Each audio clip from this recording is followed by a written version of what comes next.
Just wanted to also shift a little bit here and talk about your Twitter, your pinned tweet that you have.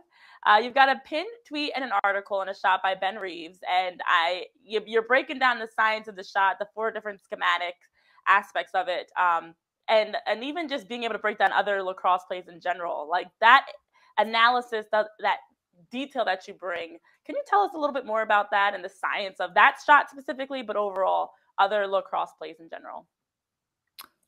Yeah.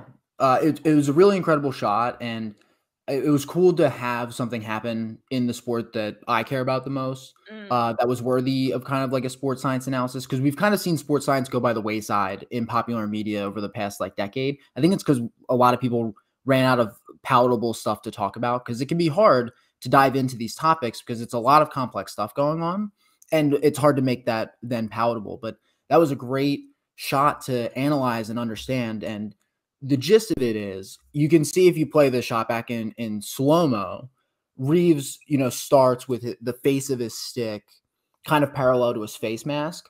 And over the course of his shot, he twists his arms. And that applies a rotation to the ball clockwise relative to the direction that he was facing. And what happens is, when you bounce a ball and it's spinning, after it bounces, it's gonna deviate slightly in that direction. And the amount it deviates in the direction of the spin depends on the speed of the spin.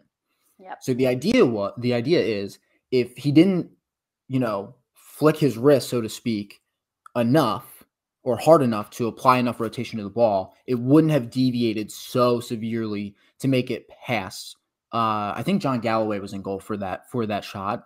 And you could even see the dismay on his face. He had no idea how that shot went in. So it was a great time. It was a great opportunity to just kind of like take a dive and investigate something that was really interesting, that a lot of people were like, how did this happen?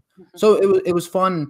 And I hope to find, more examples where you can take an interesting but simple enough dive that it doesn't get too convoluted in the future, because those articles can be really fun to write.